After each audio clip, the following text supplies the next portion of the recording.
Quando e por que a senhora decidiu se dedicar à restauração? Eu fiz curso na Guinhar. E lá já comecei a ensinar gravura, substituindo Yara Tupinambá. E depois fiz concurso, no começo sem, depois fiz concurso, fui professora lá. E aí Yara mesmo indicou meu nome. Naquele tempo não era exigente do concurso para passar para a universidade, para gravura. E eu vim como professora de gravura aqui. Depois de um certo tempo, aconteceu, eu fui vice-diretora da Yara. E recebi uma carta do reitor. A Yara estava viajando, eu que estava na direção, e dizia que tinham as telas da escola de música que foram encontradas e para serem restauradas, que ele queria que fosse na Belas Artes, tivesse uma finalidade didática. Eu não entendia nada de restauração, só de gravura e ela lá. Aí eu comecei a ver como fazer. O diretor do patrimônio aqui era muito meu amigo, mesmo que o irmão. Eu pedi a ele um técnico, ele veio. Então esse técnico veio, deu uma lista de material, eu mandei para o reitor, abrimos inscrição para os alunos, porque ele queria que tivesse uma finalidade didática. Sim. Mas nenhum aluno se interessou. Todo mundo ali queria ser artista.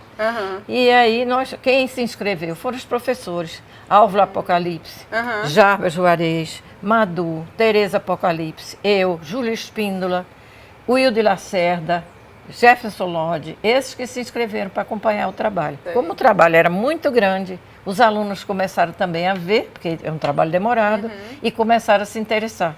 No ano seguinte, a gente já tinha estagiários, alunos da Belas Artes. Aí eu me apaixonei. Eu queria saber o que significa para a senhora essa implantação do primeiro curso de restauração no Brasil. O nosso foi o primeiro curso regular que houve no Brasil. Mas eu não pensei nada disso. Eu fiz um curso que eu queria aprender. E não pude me candidatar porque o Álvaro Apocalipse, que era meu vice na época, disse: Beatriz, você planejou tudo e agora vai designar uma pessoa para coordenar? Não, tem de ser você. Aí, como eu fui coordenadora, não pude ser aluna. Mas eu assistia, a escola era pequena na época, eu assistia todas as aulas que eu podia. E aprendendo.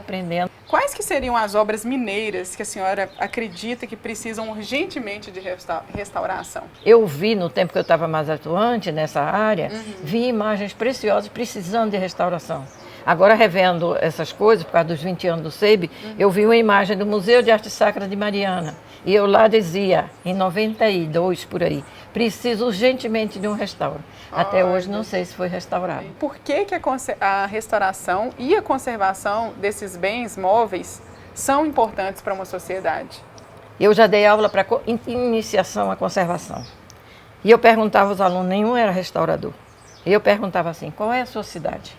O que é que ela tem de importante? Como é a paisagem lá? Porque isso é a memória daquele local. Por pequeno que ele seja, ele tem uma história. Não é? Então, isso é importante para um local, é importante para uma cidade, é importante para o país. A Ataíde foi importantíssimo. A Ouro Preto, nós passamos lá 3 anos restaurando. O Secor que restaurou. Não é? O teto de Ataíde, a pintura belíssima, foi restaurada pelo Secor. A caixa do órgão de Mariana, pelo Secor. Então, isso aí por quê? Porque se perde, você perde uma parte da história daquele povo, da memória daquele local.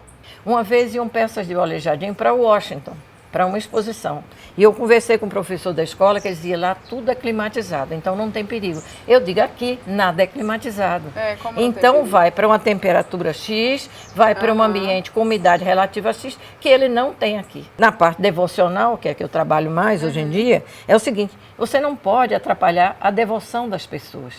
Tem de ensinar, mas respeitando, porque aquele é um objeto de devoção. De vez em quando a gente vê aí na mídia, né, uns casos de erros grosseiros em restauração. Quais que são os segredos para uma exemplar restauração, um trabalho perfeito de restauração? Professora? Primeiro que não tem segredo. A restauração hoje, o que você usou, você publica, você diz, você discute. Não tem essa. Antigamente é como um passe de mágica. Você não passava para outra pessoa, porque aquele era seu conhecimento. Atualmente, não. Você faz, você publica, você põe em aberto para qualquer Junta pessoa. Com outras pessoas para discutir. E o que exige é o quê? O estudo, a análise da obra, você não intervém sem você ter estudado muito bem, até a função da obra, se ela é de devoção, se ela é de museu, se ela é um objeto de decoração, o que é que ela é, e o tipo de deterioração, o que causou aquele problema. Como é que eu vou atuar? Como tratar e atuar de um jeito que não se perceba o que você fez.